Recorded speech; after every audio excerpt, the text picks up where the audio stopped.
किससे आया है? कंसिडर द फॉलोइंग स्टेटमेंट, आपको यहाँ पे बताना था site of Ashoka major rock edict, उसके बाद आपको बताना था location in the state of. तो अशोका से एवरी ईयर प्रीलिम्स में क्वेश्चन आए हैं अल्टरनेटिव ईयर्स में।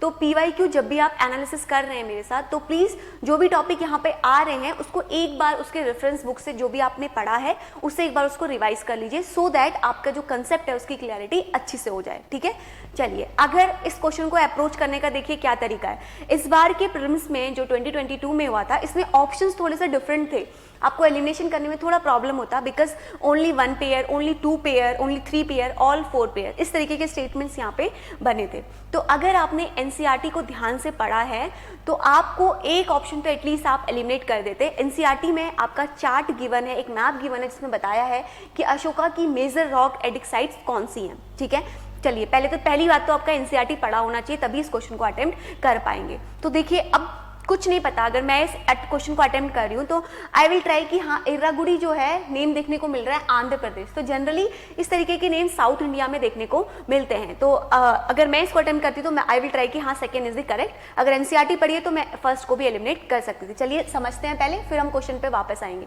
सबसे पहले देखिए ये आपके NCERT में गिवन मैप है जहाँ पे अशोका की मेजर रॉक एडिक्ट्स और माइनर रॉक एडिक्ट्स और पिलर इंस्क्रिप्शंस बताए गए हैं। तो आप यहाँ पर देखेंगे रेड से जो शेप में बनाया है, यहाँ पे आप देखेंगे गिरनार, अलग अलग जगह पे उसकी मेजर रॉक एडिक्ट्स, यहाँ पे आपको देखने को मिलेगा कालसी। तो NCERT से ही ये क्वेश्चन उठाया गया है।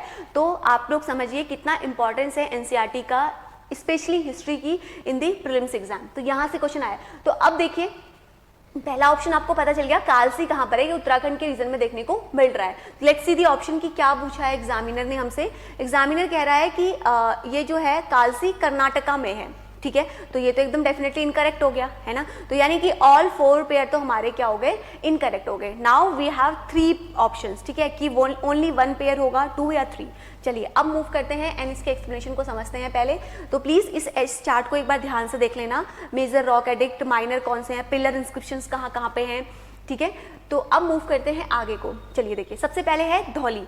तो आपने जब अशोका को NCERT में पढ़ा होगा तो आपने कलिंग की वॉर, कलिंगा का रीजन जो है अशोका के लिए कितना इंपॉर्टेंस है वो आपने NCERT में पढ़ा होगा। धम्मा की पॉलिसी उसने यहाँ से अपनाई थी। तो कलिंगा एक ऐसा प्लेस था जहाँ पे अशोका को क्या हुआ था, एनलाइटमेंट हुआ था, है ना। तो ये सब चीजें हम पढ़ते हैं। तो धौली रीजन कहीं ना कहीं हम लोग पढ़ते हैं। एक वहाँ पे रॉक एडिक्ट था जो लोकेटेड है कहाँ पर, hills near to the 10 kilometre from Bhubaneswar in Orissa. तो पर्टिकुलरली यहाँ पे कहाँ पे है, उड़ीसा में। तो जो ये एडिक्ट्स है ये यहाँ पे आपके लार्ज पीस ऑफ रॉक है जिसमें लिखा गया है। तो अशोका ने जब धम्मा की पॉलिसी अपनाई थी तो उसने रॉक इंस्क्रिप्शन, पिलर इंस्क्रिप्शन किया था जिसमें लिखा था सब कुछ। ठीक है, तो कौन सी लैंग्वेज का यूज किया गया है, यहाँ पे पाली लैंग्वेज में लिखा गया है। ठीक है, the rock edict is located near the historical site of Kalinga war which is set to the transform Samrat Ashoka. तो ये कलिंगा की वॉर और कलिंगा का place is very very important. तो जब आप कलिंग की लड़ाई पढ़ रहे हैं, कलिंगा का वॉर पढ़ रहे हैं, तो आपने यहाँ पे ये टर्म सुना होगा धौली। तो फर्स्ट स्टेटमेंट इज करेक्ट। ठीक है, चलिए अब आते हैं नेक्स्ट स्टेटमेंट पे।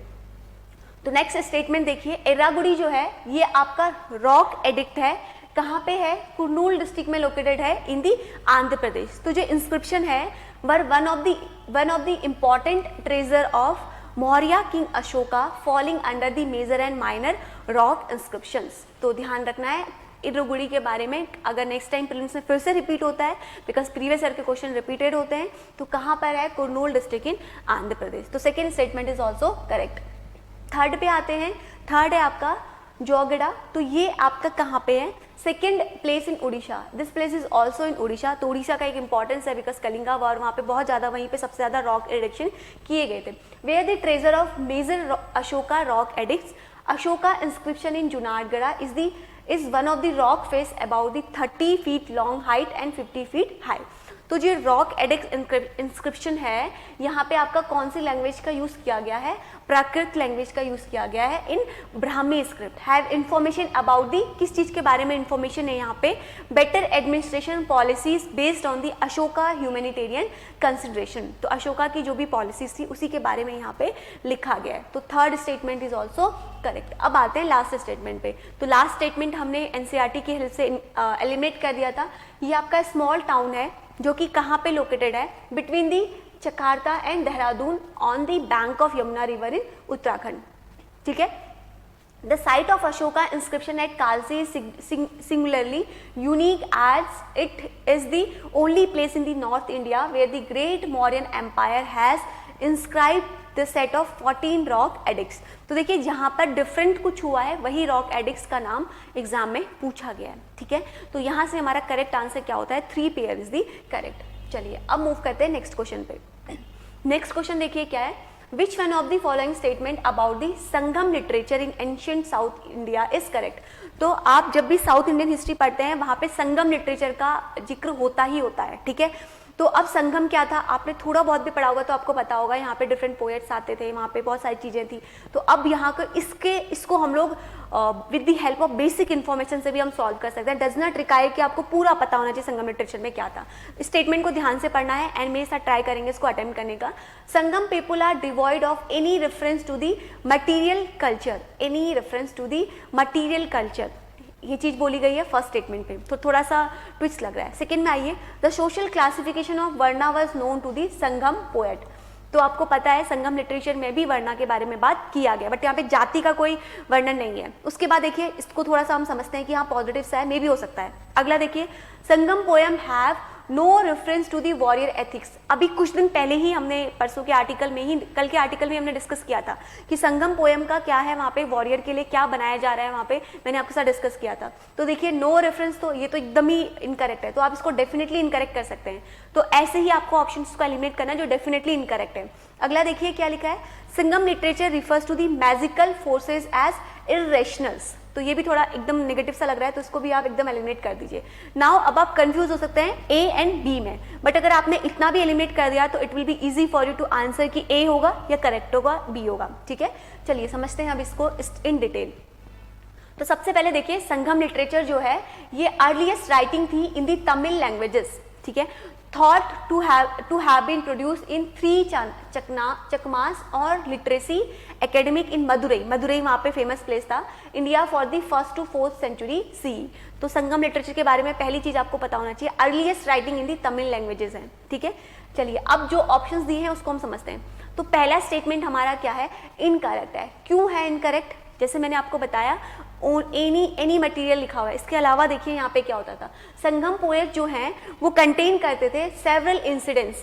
आपको पता है संगम में जब पोएट का वो होता था तो वहाँ पे अलग अलग इंसिडेंट्स के बारे में बात होती थी। तो यहाँ से भी आप इस स्टेटमेंट को इनकरेक्ट कर सकते थे। Reference to the material art often as the part of poem sitting in smiles and illusions. There is a reference to farming, farming के भी बारे में भी रेफरेंस था वहाँ पे, जैसे कि राइस एंड बार्ले आज मेंशन। उसके बाद कैटल रेयरिंग, फिशिंग, ये सब चीजें भी वहाँ पे मेंशन थी। Apart from this there are also the several references to iron, iron known था इनको, ठीक है। उसके बाद देखिए यहाँ पे कुछ टर्म है, 1-2 टर्म है, इसको समझ लेते हैं। कुरुनटोकी, ये आपका 16 reference to the iron tipped arrows हैं। उसके बाद दूसरा यहाँ पे है अक्का नारू, तो ये हैं आपके 72 compares bear digging out to the comb from the termitite mouth, the front of which is swarming with fire files, gleaming like the spark from beaten metals to blacksmith following iron। बताया गया कि किस तरीके से उसको design किया जाता था, कैसे उसको बनाया जाता था। तो ये 2 टर्म अगर अगेन प्रीलिम्स में आए तो आपको ध्यान में रखना है, ठीक है। अब मूव करते हैं सेकेंड स्टेटमेंट पे। तो देखिए जो बी स्टेटमेंट है वो हमारा एकदम करेक्ट है, बिकॉज देखिए social classification of varna system was known to the Sangam poet. Sangam poet में इस क्लासिफिकेशन का वर्णन नोन था। There is a mention of the Arasar king, जैसे हमने पढ़ा था ना ब्राह्मण वैश्य शूद्र किंग, तो ऐसे यहाँ पे देखिए अरासर को हम बोलते थे किंग, उसके बाद वैश्य, वैश्य हमारे क्या होते थे, ट्रेडर होते थे। उसके बाद वेल्लार को हम बोलते थे फार्मर्स, ठीक है। The Brahmins are also mentioned, some of them closely associated with the court of kings and patronized by the ruling elites, ठीक है। However, the fourfold Varna classification had little application to the ancient Tamil society। Ancient Tamil society में इतना dominating नहीं था ये वर्णा system जितना आपका नदन इंडिया में था, ठीक है। उसके बाद देखिए जाति system was not to the feature of society either। उसका थर्ड स्टेटमेंट जो था आपका, वहां पर देखिए वो भी हमारा इनकरेक्ट है। तो संगम पोएम जो है वो प्रेप करते हैं with the warrior ethics. Puram in the Sangam literature are the war poems that deal with the code of outer life of people, speak of public celebration of the feat of the heroes, even the death of hero in the war. तो मैंने आपको बताया यहाँ पर वर्णन किया गया है हीरोज का, वॉर का, इवन यहाँ पे अभी वॉर मेमोरियल भी एस्टेब्लिश होने वाला है, जो कि हमने रिसेंट करंट अफेयर्स में भी पढ़ा था। तो यहाँ से इस चीज़ को ध्यान में रखना है। एंड ये जो लास्ट स्टेटमेंट था वो भी हमारा इनकरेक्ट है। तो देखिए, संगम लिटरेचर जो है ये रिफ्लेक्ट करता है अ बिलीफ ऑफ स्केयर और मैजिकल फोर्सेस कॉल्ड, जिसको हम लोग संगम में तमिल में टर्म बोलते हैं Ananku, that were supported to inhale various objective. ठीक है, तो ये इस चीज़ में बिलीव करता था। तो यहाँ पर हमारा करेक्ट आंसर आपका क्या हो जाता है? बी। तो जो मैंने आपको बताया, आप थोड़ी बहुत इन्फॉर्मेशन से भी इसको करेक्ट कर सकते थे। अब देखिए थर्ड क्वेश्चन पे आते हैं। Yoga Vasishtha were translated into Persian by the Nizamuddin Panipat during the reason of.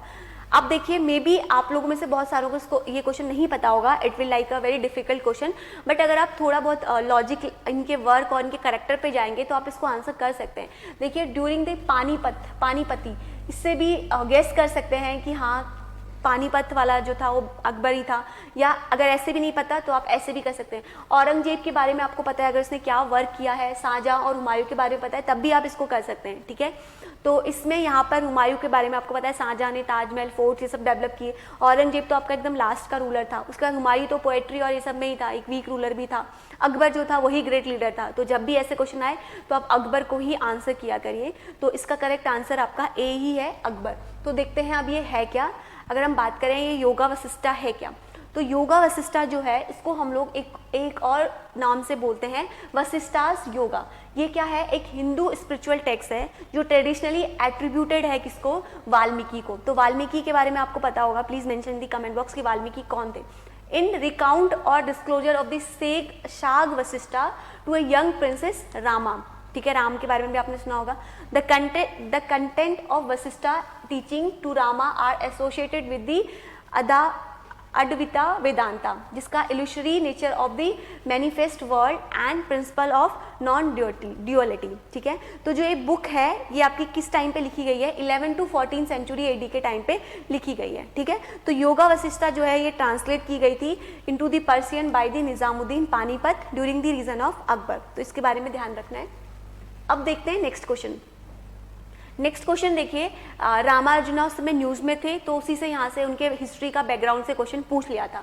तो देखिए, world second tallest statue in sitting pose of Ramanuja was inaugurated by the Prime Minister of India as Hyderabad recently. Which one of the following statement correctly represent the teaching of Ramarjuna?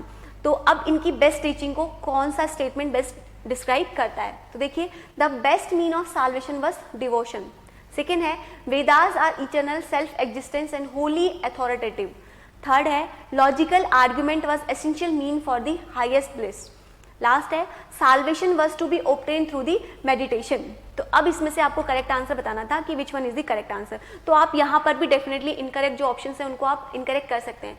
जैसे कि third statement एकदम आपको लग रहा होगा कि ये बिल्कुल ही इनकरेक्ट है। ठीक है, उसके बाद भी आप और ऑप्शंस को एलिमिनेट कर सकते हैं, बट पहले एक बार हम देख लेते हैं इनके बारे में, देन आप ट्राई करेंगे आंसर करने का। सबसे पहले देखिए, रामार्जुना थे कौन? रामार्जुना एक डीपली इन्फ्लुएंस थे by the Alvars. He firmly believed that intense devotion to Vishnu was the best mean to attain the salvation. He propounded the doctrine of, एक इन्होंने एक बुक भी प्रपोज किया है, विशितादेविता, इसको थोड़ा सा आप प्रोनाउंस कर सकते हैं। उसके बाद देखिए, ये क्या है आपके एक आउटडोर, कितनी लंबी फीट है? 216 फीट स्क्वायर की equality will be the world second tallest statue है, featuring a sitting position. World की सेकेंड टॉलेस्ट स्टैचू है जो कि बनाई गई है सिटिंग पोजीशन पे। आपने इसको देखा होगा। इसमें जो कंपोज किया गया है वो आपका पंचोला है, मतलब 5 चीज़ों से मिलकर बना हुआ है। क्या क्या है आपकी? गोल्ड, सिल्वर, आप देखेंगे यहाँ पे कॉपर, ब्रास एंड जिंक। ठीक है, तो अगर हम इन रामार्जुना की बात करें तो ये आपके पैदा हुए थे इन दी ईयर ऑफ 1017, जो कि इनका कहाँ पर हुए थे? श्री पेरुमंडू, तमिलनाडु में। इसने आपका लिबरेट किया था millions from the social, cultural, gender, education, economic discrimination को with the foundation conviction that every human is equal regardless of the nationality, gender, race, caste और क्रीड। इनका मेन जो मोटिव था वो था इक्वालिटी के ऊपर, तो इन्होंने कंप्लीटली इक्वालिटी के ऊपर ही फोकस किया instead of basing of race, caste, discrimination, gender, किसी के बेसिस पर डिस्क्रिमिनेशन नहीं किया। तो इनकी जो ये न्यूज़ में थे उस टाइम पे, तो यहीं से प्रीलिम्स में क्वेश्चन पूछ लिया था, ठीक है। अब देखते हैं नेक्स्ट क्वेश्चन को। नेक्स्ट क्वेश्चन देखिए, the prime minister recently inaugurated the new circuit house near the Somnath temple at Veral. Which one of the following statement are the correct regarding the Somnath temple? तो आपको पता है ज्योतिर्लिंग है India में कुछ, तो इन ज्योतिर्लिंग से एवरी टाइम प्रीलिम्स में क्वेश्चन आया है। अगर आपको इतना पता है कि Somnath temple is the one of the Jyotirlinga shrine, तो आप इस क्वेश्चन में एलिमिनेशन कर सकते थे, तो आप सेकेंड ऑप्शन को एलिमिनेट कर देते। तो अब सोमनाथ टेम्पल का हिस्ट्री आपको पता है, तो आप इस क्वेश्चन को बहुत इजीली आंसर कर सकते थे। देखिए क्या बताया गया अगला statement, a description of Somnath temple was given by Al Biruni. Last है, Pran Pratishtha of Somnath temple, installation of the president by the temple was done by the president Shri Radha Krishnanand, ठीक है। तो आपको पता है सोमनाथ टेम्पल को बहुत बार लूटा गया था गजनी के द्वारा, ठीक है। तो अब अल-बरूनी भी उसी टाइम पीरियड का था, तो यहाँ से आप इसको एलिमिनेशन कर सकते थे। तो अगर आपको पता चल गया कि 2 भी करेक्ट है, तो आप एक ऑप्शन को फिर से एलिमिनेट कर देते। नाउ अब आपके लिए आंसर करना ईजी हो जाता। ऐसे क्वेश्चंस को नहीं छोड़ना चाहिए जहाँ पे आप 50-50 में पहुँच जाएं। तो इस क्वेश्चन में आप 50-50 में पहुँच गए हैं। अब इस क्वेश्चन को आप अटेम्प्ट करके ट्राई करेंगे क्या है। अब आपको थर्ड स्टेटमेंट पता होना चाहिए कि क्या है, ठीक है। चलिए देखते हैं इसको पहले हम। तो पहला स्टेटमेंट जो है हमारा ये करेक्ट है। जो लोकेटेड है ये कहाँ पर है, वेरल में, in the western coast of Gujarat. तो आपको पता है गुजरात में है Somnath temple, is believe to the first among the 12 Jyotirlinga shrine of Shiva. तो शिव जी के जो आपके ज्योतिर्लिंग है उनमें से फर्स्ट आपका यही है, ठीक है। तो यहाँ पर इसका इंपॉर्टेंस है बहुत ज़्यादा। तो ये कब बनाया गया था, चालुक्य किंग भीमा के द्वारा। It was attacked by the Turkic ruler Mohammad of Ghazni. तो पता है आपको गजनी ने इसको बहुत बार क्या किया था, लूटा था। तो यहाँ पे इसके बारे में बताया है। अब देखते हैं सेकेंड स्टेटमेंट। सेकेंड स्टेटमेंट भी हमारा क्या है, करेक्ट है। देखिए, description of the temple by Al Biruni as a Arab traveller था, was so glowing that is promoted a visitor in 1004 by the Mohammad of Ghazni, ठीक है। तो second statement is also correct. तो अब आपके पास बचा थर्ड स्टेटमेंट। तो थर्ड स्टेटमेंट हमारा क्या था, इनकरेक्ट था। क्यों था इनकरेक्ट, तो जो लेटर सोर्स हैं हिस्ट्री के वो अकाउंट करते हैं several declaration by the Muslim invader during the 11th to 18th century AD. The temple was rebuilt every time, because देखिए क्या होता था, हर एक बार इसको लूट के जाते थे, तो एवरी टाइम इस टेम्पल को क्या जाता है, रीबिल्ड किया जाता था with the reconstruction spirit of the people. लोगों के बोलने पे दोबारा से इस टेम्पल को बनाया जाता था। The modern temple was reconstructed with the resolve of Sardar Patel who visited to the ruin of Somnath temple on November 13, 1947। जब हम इंडिपेंडेंट हो गए थे, आज़ाद हो गए थे, तो उस टाइम पे वहाँ पे हमारे जो सरदार पटेल जी थे वो वहाँ पे विजिट किया। उसके बाद वहाँ पे इसको अगेन रिकंस्ट्रक्ट किया गया। तो देन प्रेसिडेंट ऑफ इंडिया उस समय कौन थे हमारे प्रेसिडेंट, तो आपको पता होगा doctor Rajendra Prasad did the प्रणाम प्रतिष्ठा at the existing temple on 11 मई 1951। आप यहाँ से भी इस क्वेश्चन को करेक्ट कर सकते थे कि हमारे first president doctor Rajendra Prasad थे, है ना। तो देखिए इस स्टेटमेंट को करने का एक और क्वेश्चन को करने का एक और तरीका था। एग्जामिनर आपको चाहता है कि आप फोकस करिए इस क्वेश्चन पे। तो देखिए प्रेसिडेंट एस राधा कृष्णानंद, तो एस राधा कृष्णानंद तो प्रेसिडेंट थे ही नहीं, वाइस प्रेसिडेंट थे। तो फर्स्ट आपके इतनी पुरानी बात हो रही है कि बहुत पहले इसको रिकंस्ट्रक्ट किया गया है प्रणाम प्रतिष्ठा, तो वहां पर उस टाइम हमारे प्रेसिडेंट कौन थे, डॉक्टर राजेंद्र प्रसाद। तो यहाँ से आप इसको एलिमिनेट कर सकते हैं कि third one is also incorrect. तो आपको डायरेक्टली आंसर मिल जाता without knowing any detail about कि क्या था, आप इसको अटेम्प्ट कर सकते थे। 1 और 2 इसका करेक्ट आंसर है, ठीक है। चलिए अब मूव करते हैं नेक्स्ट क्वेश्चन पे। तो नेक्स्ट क्वेश्चन क्या है, देखिए, with reference to the Indian history consider the following text. इस तरीके के क्वेश्चंस को जनरली देखिए जैन टेक्स्ट के बारे में आया है। तो आपको पता है यूपीएससी का फेवरेट टॉपिक है Buddhism and Jainism. Every year Buddhism और जैनिज्म से क्वेश्चन आते हैं। अब जो क्वेश्चन का लेवल है वो बहुत ज़्यादा हाई कर दिया है इन द जैन टेक्स्ट के बारे में।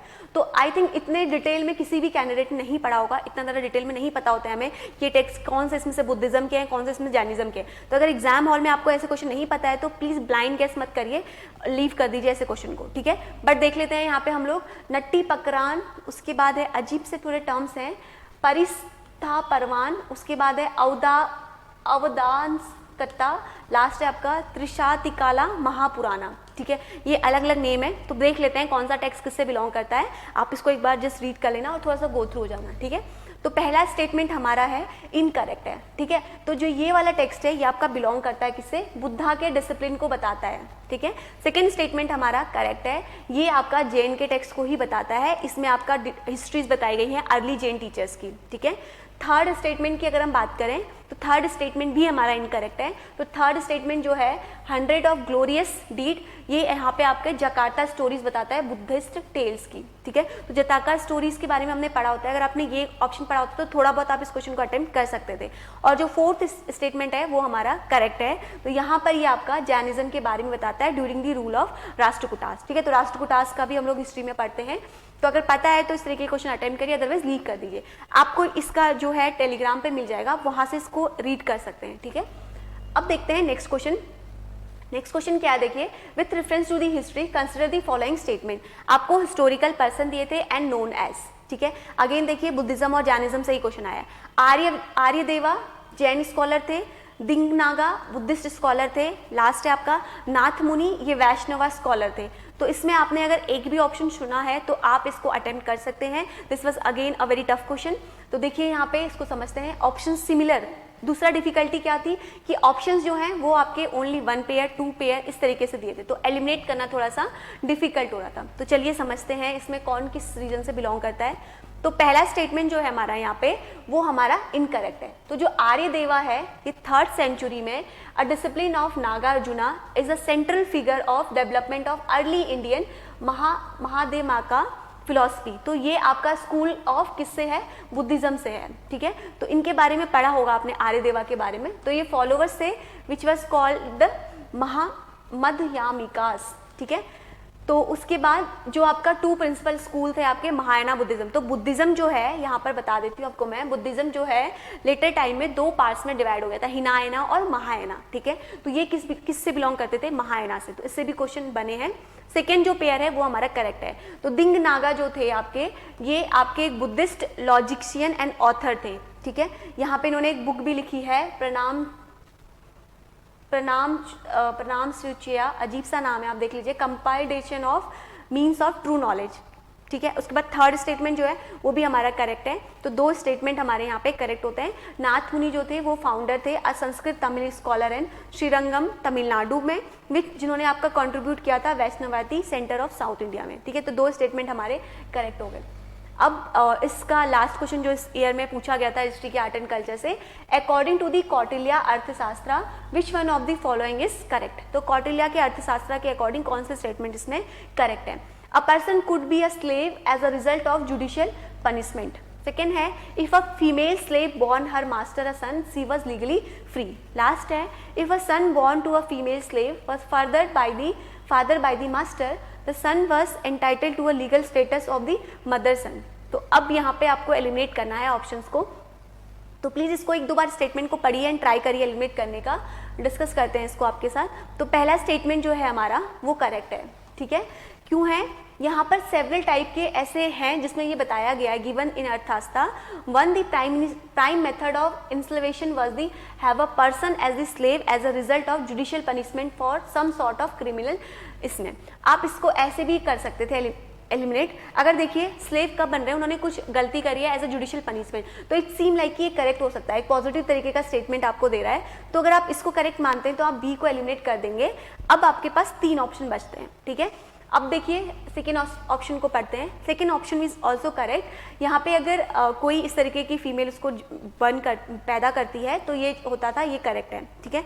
एंड थर्ड स्टेटमेंट भी आपका क्या है, करेक्ट है। According to the Arthashastra, if the son born as a female slave was father by the master, the son was entitled to the legal status of the master son. तो यहाँ पे इसका correct answer आपका क्या है, 1, 2 and 3। तो all the statement are correct. तो यहाँ पे हमने 2020 में जितने भी क्वेश्चन पूछे गए थे आर्ट एंड कल्चर से कर लिए। तो अब आपको ये सेशन में समझ में आए होंगे। कोई डाउट होगा तो आप कमेंट बॉक्स में पूछ लेना। एंड इसकी जो PDF है आप टेलीग्राम चैनल से डाउनलोड कर लेना, उसका जो डिस्क्रिप्शन में आपको लिंक मिल जाएगा। सो मिलते हैं नेक्स्ट सेशन में। Thank you.